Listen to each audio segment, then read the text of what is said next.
adduna jeena baneex ba jeena dëddu ko jot na ngir Bamba dem na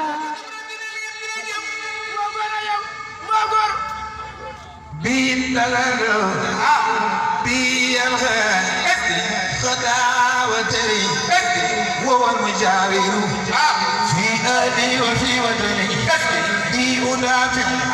عن مكر الأسود وسر الكلام وسر العين والسمع بي تعصن عن جن وبصر وجميع البلايا الدهر والبدن بي تعصن عن نفسي ونزلي وغلزاري وطر حيث يغلبني